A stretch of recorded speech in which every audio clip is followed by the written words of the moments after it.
All right, we are at the 10 o'clock hour. So I think we're going to kick things off.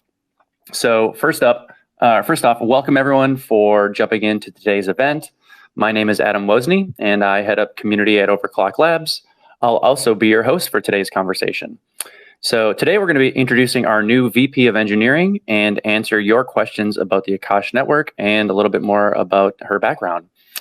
If you do have questions throughout today's conversation, just make a speaker request and I will get you in on today's chat.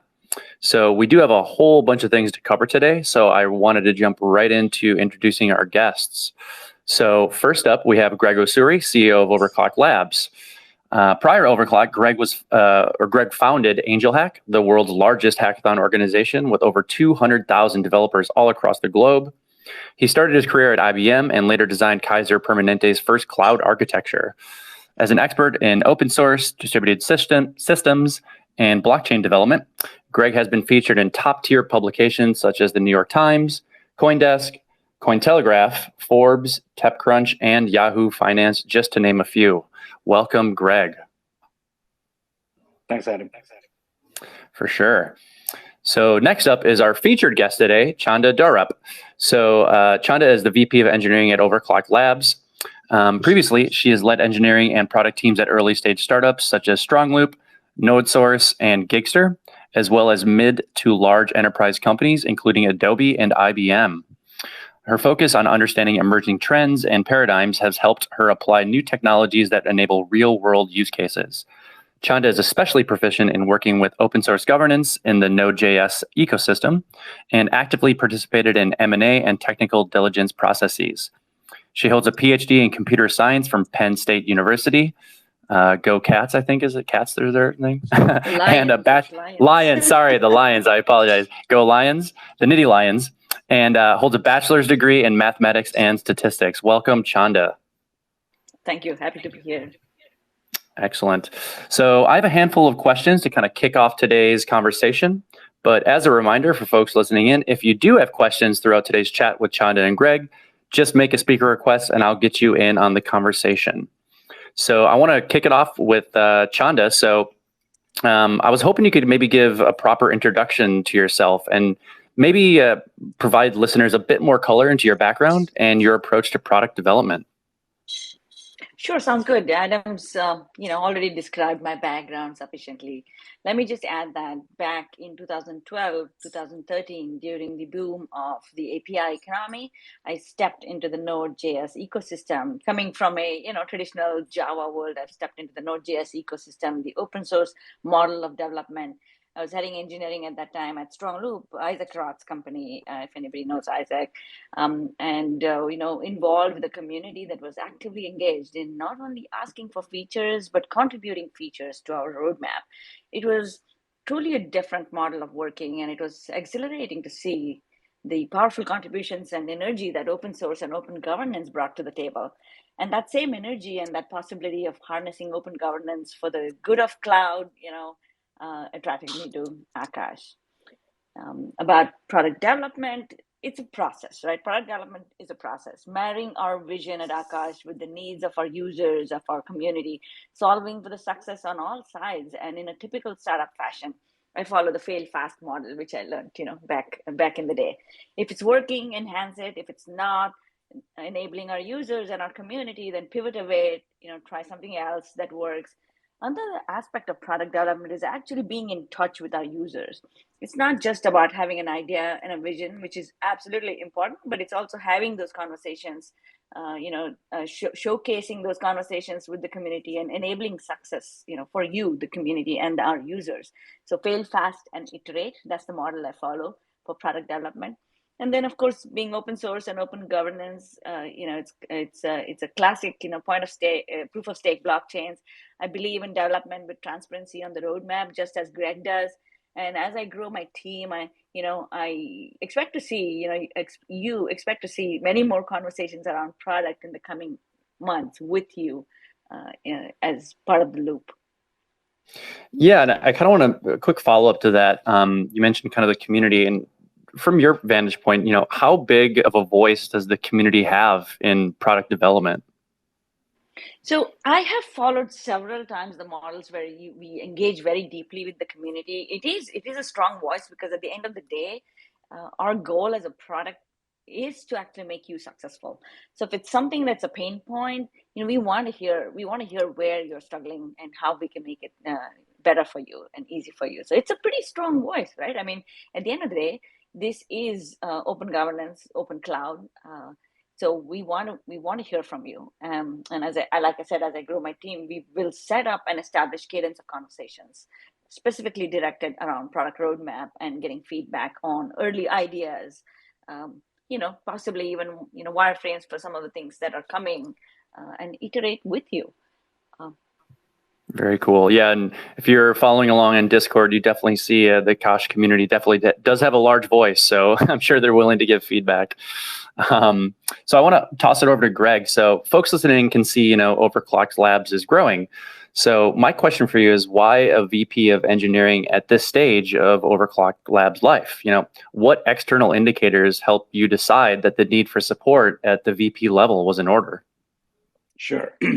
So Akash, Overclock Labs, the company that is a core contributor to Akash, is growing. And if you have to put it on a timeline, it's in the teenager stage, right? It's a startup still. It's still very young. But this is when we learn how to mature and how to go beyond the founder control to a management that can actually scale the team. Um, and the role of a VP engineering is to really uh, really like identify what works really well, what worked really well so far with Overclock Labs, and scale that to a point where we can increase the speed of development, right? And I think, and someone like and that's one thing, and the second thing is like it's also important, I guess, when you're scaling to not only put pure product in mind, in the sense that pure engineering in mind, but also like scaling in terms of how we can attract the typical like attract engineers or talent that's beyond just our what we are able to attract, right? So having a voice, a diverse voice in the leadership is very important for us. And bringing someone like Chanda, who's not only, I mean, he's phenomenal, right, with lots of things, but what in particular, what was really exciting about her was her breadth of experience, all the way from early stage to mid stage to enterprise companies, and her deep technical rooting with a PhD in computer science and mathematics. So she's very well rounded, and Adam and I, Adam, my co-founder and CTO,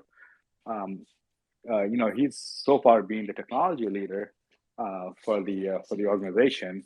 That also means a lot of additional responsibility, just not doing the fun stuff, but he has to deal with a growing team, both in terms of like you know um, both in terms of like hiring to managing every day, right? So that means a lot of times, where he needs to focus on important on progress, which is like research and architecture and design of the system, is spent away trying to manage every day, management tasks.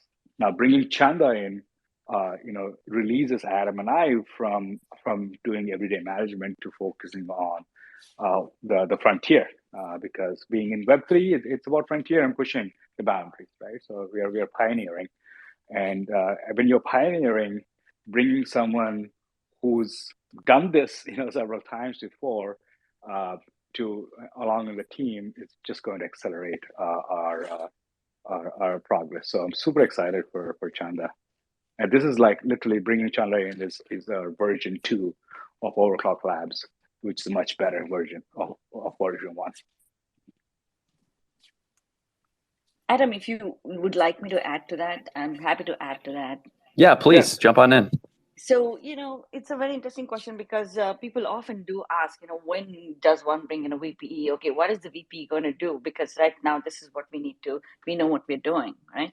So, one of the most important things is somebody on the team, really, who's a servant leader who can step back and who can look at all three aspects. It's not just about what features are getting out and how, when are they going to get there, right? Which is a typical pace that startups and founders actually operate at, but it's really bringing some kind of a method to it, understanding all three aspects of people, process, and technology. Like, what are the kinds of people we need?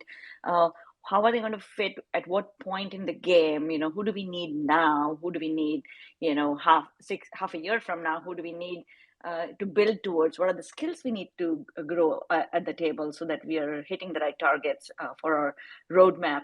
And then, of course, the engineering process, which, it's a big word. People don't really like say process, and especially us in the engineering world. Oh my God, here she comes again with her, metrics and charts. But really, process is about what works for your team, how to make it work for what's working for your team. Every startup that I've been in, the process has been slightly different because, it's a different technology, it's a different stack, it's a different target audience that's using our technology. So paying attention to that, somebody who can actually pay attention to that besides just getting features off the table, right? And then of course partnering really deeply with the CTO. I always say, like, I can't do without Adam, and I hope at some point he will come to the realization, which I know that that's really why I was hired, that you can't do without someone who's in my role, looking after hiring, execution, and delivery, the SDLC, how is CI/CD operating, what's the quality of our releases. I'd rather that we find our bugs before you find our bugs. How do I get the team to look at that and move in that direction? What kind of predictability do I have on the features we're developing, the who and the how, the team culture, right? All of those sort of things is what I own. There are certain overlaps with what Adam, the CTO, will own as well, but largely he would look at R&D, IP, value creation, the direction of technology, competitive landscapes, and then we cross paths on things like code review process and product KPIs and things like that. So, I hope that gives you a little bit of insight on really what a VPE can bring to the table and partner with the CTO and the CEO in a startup. Yeah, I really like your people product process kind of analogy. For folks listening in that might know the show, I can't remember, it's on CNBC, this guy Marcus Lemonis, that's kind of his framework, and I'm a big proponent of people product process. And that actually kind of leads me to my next question for you, Chanda. So I wanted to see if you could maybe cover your vision for Akash. So if you browse through our Twitter or different community channels, you'll see things like, win this and moon that. But I think the folks listening in today are really in search for the signal within the noise. So kind of in saying all that, what is your priority over the next few months? And what do you think the network will potentially look like by the end of the year? So, I'll give you a little bit of high level on this. One of the key things to remember about Akash is that it's an open source, two-sided marketplace for providers and tenants. Those two are key for us, right? So we aim to be the go-to decentralized cloud platform for projects, and eventually hope to be the standard distribution mechanisms for all open source services, enabling business models for open source projects, say, and then, helping you get out of vendor lock-ins. And on the other side of the marketplace, we want to be able to enable monetization for your on-prem compute for the providers, right? Making it viable to run your on-prem compute, even to sell underused compute on Akash network. And then, the focus would be largely is how to make you, the provider, profitable on Akash network. So both tenants and and the provider marketplace. So this basically dictates two things for the vision for Akash and the product for Akash, making it making it absolutely dead simple for tenants to deploy. Having to not jump through many hoops to get there, right? And then having observability on your deployments, and then B, providing full visibility to providers on what success means for them. A dashboard of sorts that's in the plan. Some of the key things the team is working on are largely centered around those aspects. Cool. So I do have a few more questions for Greg and Chanda, but as a reminder for folks listening in, if you do have a question for Greg or Chanda, feel free to make a speaker request and I will get you in on the conversation. So I'm going to toss it back over to Greg. So, as we discussed a few minutes ago here, the addition of Chanda has been, a huge addition to the engineering team. A fantastic addition, in my opinion. So with Chanda here, what does this allow you to begin thinking about or working on that really until now you just didn't have the bandwidth to approach? So, really what I'm asking is what exciting kind of new projects do you have the ability to focus your efforts towards? Right. Other than the ones that we mentioned on our roadmap, I think a big project I would like to go become a contributor to a lot more than I am able to do so is economics, right? Most of you know Akash Economics has been designed in 2019, right? Uh, and and we haven't revisited the economics since because it's purely time issue. Now with Chanda in the play, with her focus on delivering and executing on the roadmap, I can go back to projects that I want to focus on. So economics is going to be a huge area of my focus, and that leads into innovative pricing models. We already talked about you know uh, pricing, an open model enabling or unlocking futures for cloud. So we cannot futures enable stability with resource pricing, right? Nakash being a resource marketplace with an open data, Akash is the only cloud network or platform that can do futures. You cannot do futures on Amazon because the data is not open, right? You need the data to be open. So we have an advantage. Now we're starting to look into economic features that are not possible on the centralized cloud. So areas like these is what I want to start focusing on, really pushing the boundaries beyond just your typical cloud service. And those are the things that are going to define what Akash is, and set us apart from your traditional cloud, right? So, and also advanced research, we wanted to get put gas on GPUs, and that leads into minimizing the resource requirements to run an Akash provider to a point it can be run in a IoT device, right? So that's another area I want to start putting gas on R&D into, so I'm really excited. Like I can finally, it's we have one person that can lift a huge load off Adam's and my shoulders, so that we can get back to building and doing what we're really good at, which is research and setting the vision.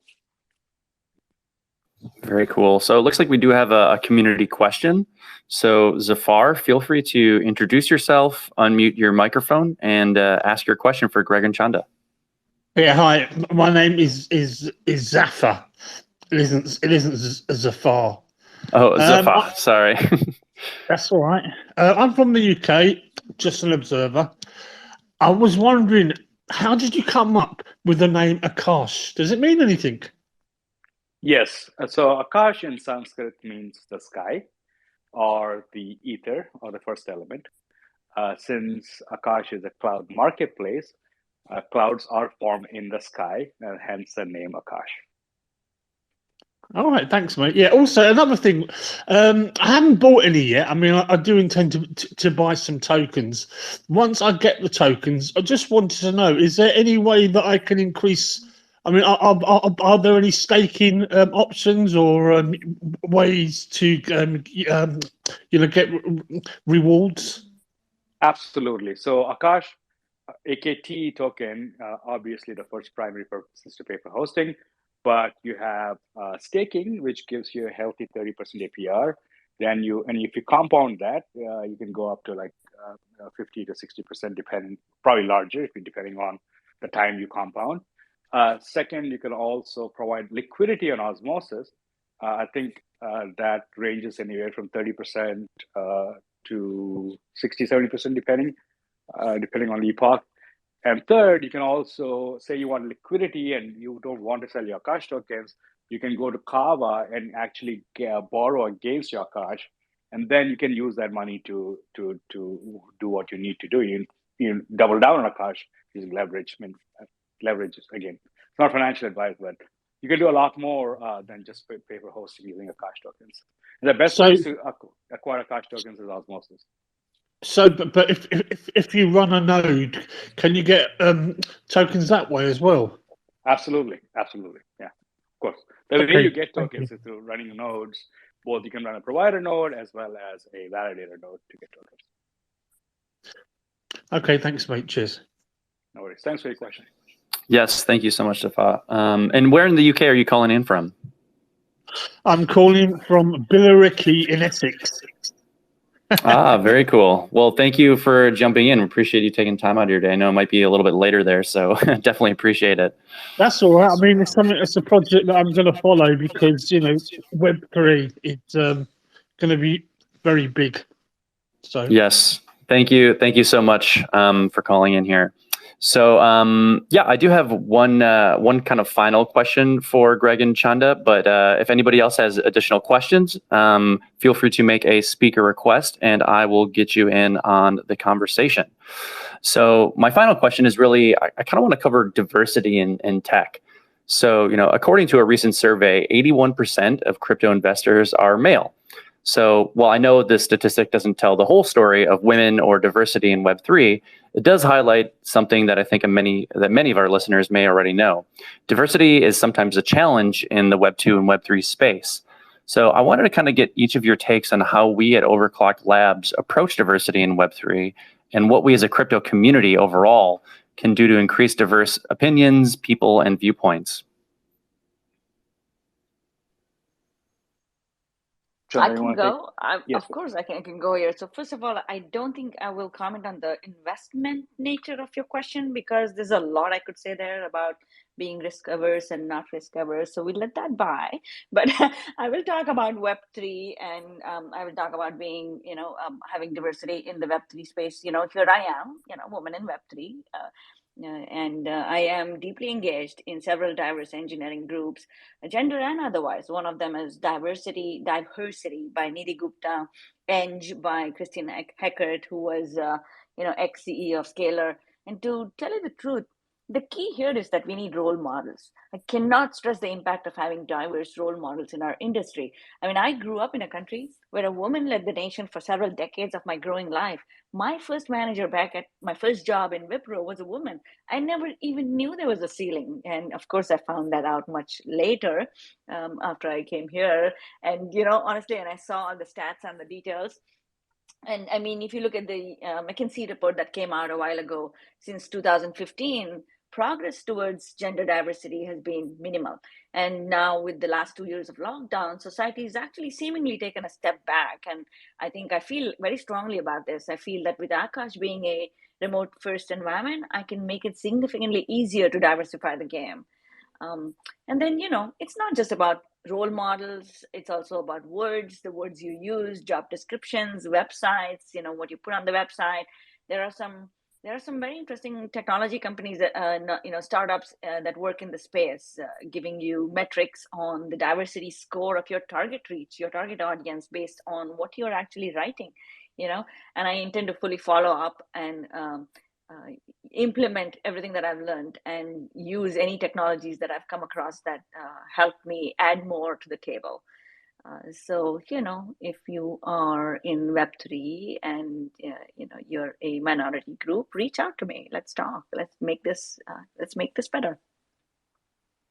Yeah, I concur everything with Chanda. For me, as the CEO of Overclock, for me is to, I think the first important role is to hire the right people and get out of the way. Right? So bringing Chanda, the technology leader, and addressing diversity from the top was critical to me. And also our engineering leadership is actually all female led, so which I'm very, very proud of. We haven't done we should do more in terms of hiring individual contributors, and we are going to do more. I think the first step was to fix the leadership, and that way, we can give opportunity for role models and by by making our leaders more visible, right? So, but I'm very excited for the future of Overclock Labs. So I do kind of have one follow-up to that. And as a reminder, this might be my final question. So if you do have questions for Greg and Chanda, just make your speaker request and we'll get you in at the end of this. So I kind of wanted to talk about getting your start in the Web3 space. We're talking about diversity, speaking with the new VP of engineering here who kind of just joined Overclock Labs.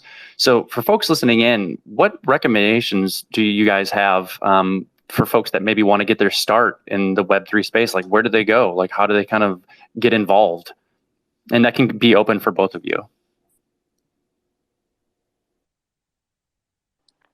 To get involved, I'll let Greg. Go for it, Chand. To No, get involved, basically start. For us, it's you can be in any job you're in, and as an open, organization and an open network, getting involved is very easy. Right? The least minimum hanging fruit would be just community involvement. Start learning about Akash, start learning about Web3, and start talking about it and spreading the word. To second level would be actually start contributing to these projects, right? So that would be going to the GitHub, looking at issues, and a lot of the projects need a lot of help looking at issues and start contributing, right? So our best hires have always been from our community, right? So I think getting involved in the community is the best way to get involved in Web3, and also Web3, I think has the foundation to to actually remove friction from hiring, right? Because Web3 companies tend to be a lot more open than Web2 companies. So that gives a lot of tools for someone to get involved pretty easily, right? And Web3 companies are hyper community oriented, right? If I see a community member doing well, I reach out to them proactively and try to get them engaged as much as possible, right? And so a lot of getting involved is actually fairly easy in Web3,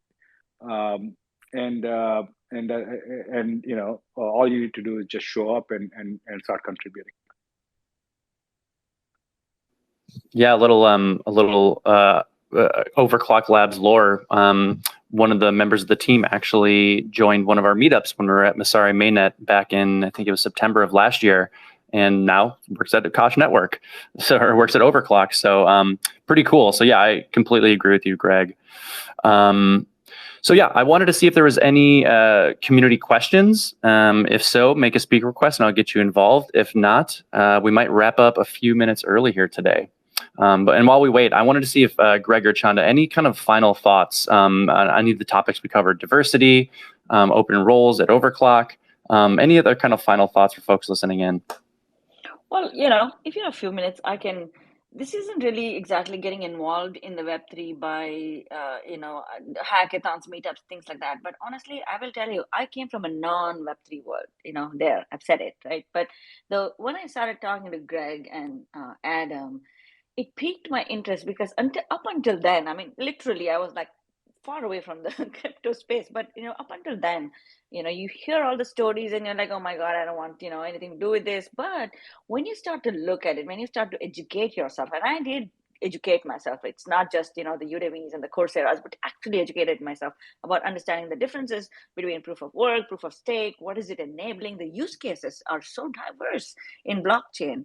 So go read things. There are so many informative articles out there, papers, professors talking about the use cases that are enabled, not just DeFi. It's not just about the cash and the currency aspects of it, but it's about what it enables in geopolitical climates, for example. That's one thing. There are, exactly like Akash is doing, open governance. The models are the use cases that are enabled by blockchain and Web3 are what got me hooked. And I got there by really reading avidly, auditing coursework, just so I could understand in what ways this could be applied. So, do the same. if you're not from the space already. Yeah, a lot of great educational resources out there for folks. So we do have, it looks like we have a community question. So Del Rey, feel free to unmute your microphone, introduce yourself, and ask your question for Greg and Chanda. GM, everybody. GM. Hi, Greg. Welcome to the Akash team, Chanda. Hope everybody's doing okay. So my name is Del Rey. I currently work as a protocol wizard on staking, a validator in Akash too, and over 30 networks as well. Anyway, Shanda, besides saying welcome to the team, I just wanted to ask you, um, what is your next plan with Akash starting from here? I mean, what do you think that has to be tackled first as a new VP of engineering? If you said it, sorry I didn't catch it. I'm currently working while listening to this call. So I mean, my first priority is actually, hiring a head of product and then hiring more members on the team so we can get to where we want to get to fast. So that's really like one of the first things that I wake up in the middle of the night. What am I worried about? That is what I'm worried about, growing the team in the right direction. Yeah, to add more context to it, we have an amazing product roadmap that requires speed of execution, right? Because we have so much to do, right? The first, like from a product standpoint, the first goal is to get capabilities that match the current cloud, like GPUs and we've got the storage now, but GPUs and just bandwidth pricing, right? And eventually go into services. So we have a lot of work to do, but we are not able to. But we could actually go much faster to get all these milestones done. So getting someone like Chanda, not someone like getting Chanda in particular, I think is is a catalyst for growth and learning how. And you just can't like just hire people and expect them to work because you need to manage, right? You need to have that experienced individual who's done this before. So that's why Chanda is going to be so critical for us to be able to scale the team to be able to do more. So it's going to be very exciting for Akash over the next few months to a year. Yeah, I'm excited as well. I mean, when I saw the news, like VP of engineering, I was like, wow, but why do these people need like this kind of position in their project? But I'm really looking forward to see the development of Akash going forward with some leadership on top. And congratulations, guys. You guys been doing a great job and keep it up. Thank you for Yeah, having just to me. give you a little bit a day in the life for Adam, our CTO, right? So say we have like 10 engineers, right? In each engineers, we need to do one-on-ones, right? So that's like 10 hours of meetings. Right? On top of that, Adam being the CTO, he needs to also, an executive also come to the executive meetings, and then you have your, leadership meetings, your company standing meetings. That's another 6 to 7 hours. So in a week, if you reasonably say 40 hours, and you're going to spend half the time in meetings and just managing people, and then you have half the time to do 20 hours, which is like not sufficient, right? Like, so removing all those and then you have like to deal with your product, your tickets and your workflow and assigning people work.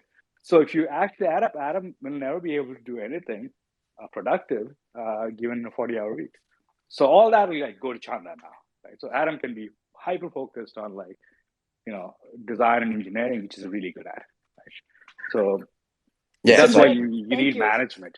Yeah. everybody can focus on doing their own thing, and that's amazing. Thanks for that, Exactly, Greg. exactly. And then it's like, Greg made it sound like, going to be in some giant number of meetings all day long, but it is more about building that engineering brand, engineering culture, understanding where the team needs to grow and learn as well. Nobody just comes to work and, for, 8 to 10 hours of coding and goes back. They're learning something. They want to grow in some direction. Who pays attention to that? How do we build an engineering brand so that, hey, you guys want to come work with us? You want to come work with us? You want to see what we are doing? I need to make sure there's visibility on the work that's being done, the style of work that's being done, so that it's attractive to other people and makes it easy to grow the team. Got it. Thank you guys for your time. And on top of that, I want to go back to coding. So hopefully now I can. Awesome. Thank you, Del Rey, for your question. And it looks like we have another community question. So W, love that. W emoji. Feel free to unmute your microphone, introduce yourself, and ask your question for Greg and Chanda. Hi, Adam. Hi, Greg. Hi, Chanda. Good to have you. Good to have you on the team. I'm just a follower from outside. To be honest, I'm not a techie. I'm more of a sort of a admirer of the project, I would say.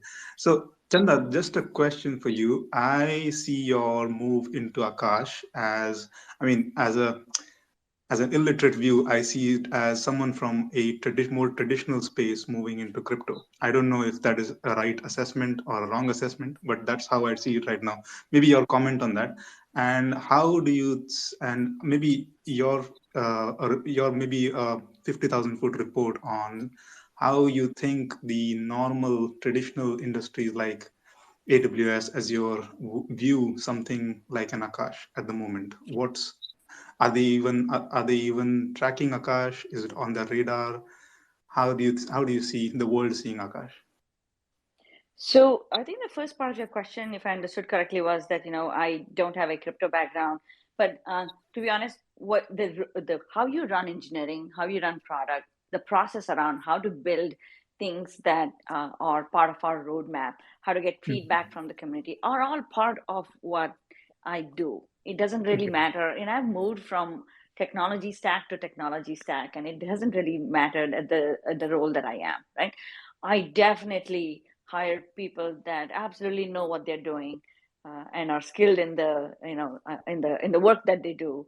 And so we all as team members rely on each other on their individual skills, right? So it doesn't really matter what space you're from. In the end, we are building a product, right? In the end, we are building a product that is absolutely slam dunk usable with the best usability that we can build, and the fact that it is extremely high quality. Those are all the principles of engineering. So I don't think it really matters in that sense. I definitely had a learning curve, and I've absolutely dropped in my first 30 days, even before I started at Akash and started learning about deeper about the blockchain technologies, Merkle trees, and all that sort of good stuff to understand really how it works and the use cases. I'm really more focused on the use cases it can enable, and which is why. I mean, I fully agree with you, and it's amazing that talent is. I mean, I might be ill-informed here. It's amazing to see that talent is moving towards crypto-based products, which is what I was trying to trying to hint over there. But yeah, no, yeah. I mean, it's great. But what do you think? How do people from outside crypto view crypto in this kind of an environment for, let's say, a decentralized stack kind of an industry? I think we probably should have, Adam, another Twitter Spaces on all the different use cases of crypto and where they exist. And let me tell you, they exist in all the big clouds as well. So I'm about where they view Akash. Actually, I'm not the person to answer that. It's something more for Greg, but they will view Akash at some point with, as a decent partner. So that's the hope. Anything you want to add there, Greg? Yeah. So I do. I mean, I do know.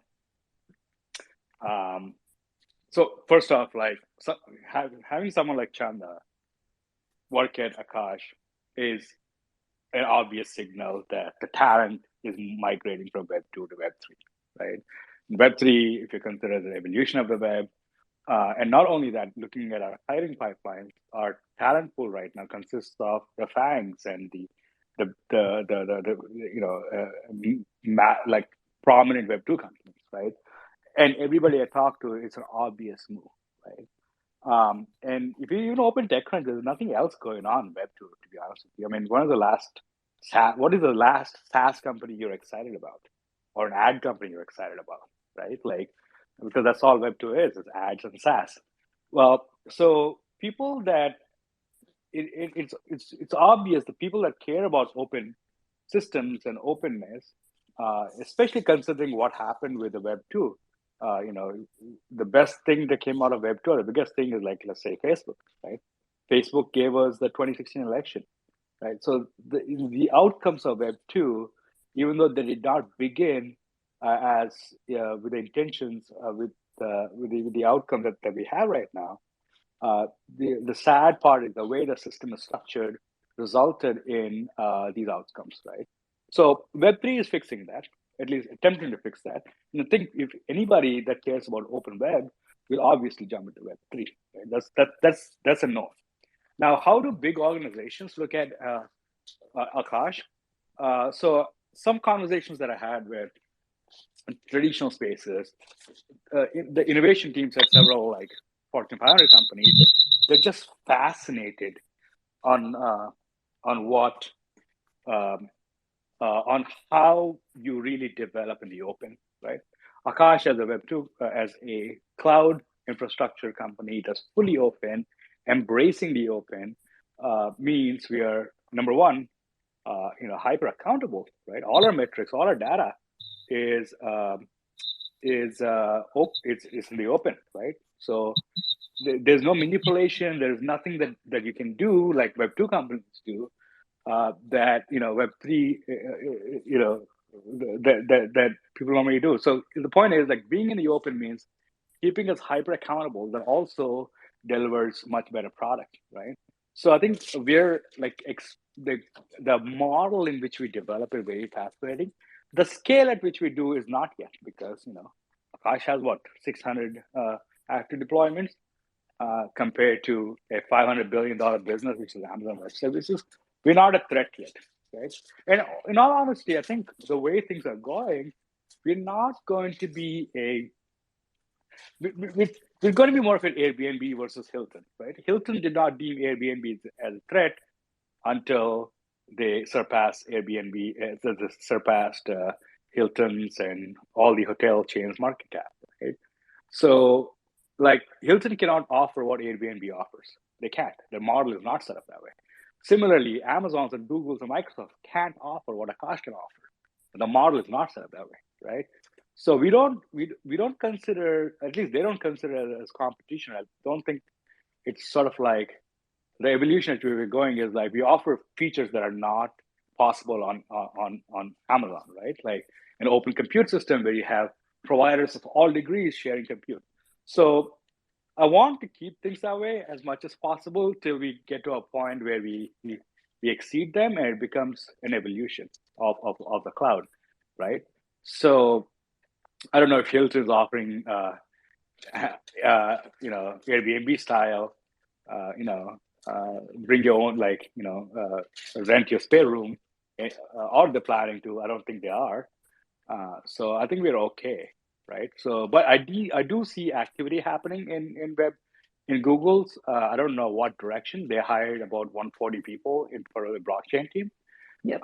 Usually, when big companies put a lot of resources, they have money, but they can't really get the community, right? So community is a cornerstone. Community is a competitive moat. And we develop in the open, and you got to embrace that from the get-go, or else it's going to be very hard to build one later. You can't buy a community, right? And it takes years of hard work to build one. So, yeah, most likely we're going to not evolve as a threat, but we're going to evolve as a complement to the big cloud until and then let the market choose.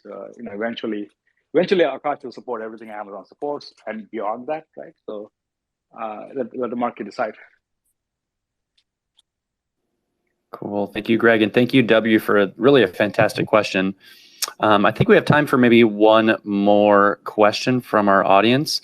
So Joseph, feel free to introduce yourself, unmute your microphone, not in that order, and ask your question for Greg and Chanda. Joseph, are you there? Not sure if yeah, if you're muted, Joseph, feel free to unmute yourself and we can get you involved in the conversation. Might be having technical difficulties. Okay, I think we're going to have to move on from Joseph, and that's okay. We only have about a minute left. So at this time, I wanted to kind of just thank everyone for joining today. Thank you, Greg and Chanda, for participating in the conversation. Really good conversation today. Thank you, all of our attendees. I see some familiar faces. Coney Daddy in here, Akash Lytics, Punzi was in here earlier. Thank you for the questions, Zafa, W, and Del Rey. As a reminder, you can head over to akash.network/careers to review our current open roles. There's a community events manager role, content associate, as Chanda mentioned, a head of product, just to name a few. So go over there and check those out. To keep this conversation going, join our Discord or Telegram channels to keep it going. And then finally, just to learn more about all of the Overclock team members, head over to akash.network to learn more. And with that, we're going to wrap things up today. Stay tuned. We're going to be doing these every Wednesday at 10 a.m. Pacific Standard Time. We're planning a really big one for next week, Wednesday, so stay tuned for that. Other than that, I want everyone to have a great day. And yeah, we'll see you in the metaverse. Thanks, everybody. Thank you. Thank you.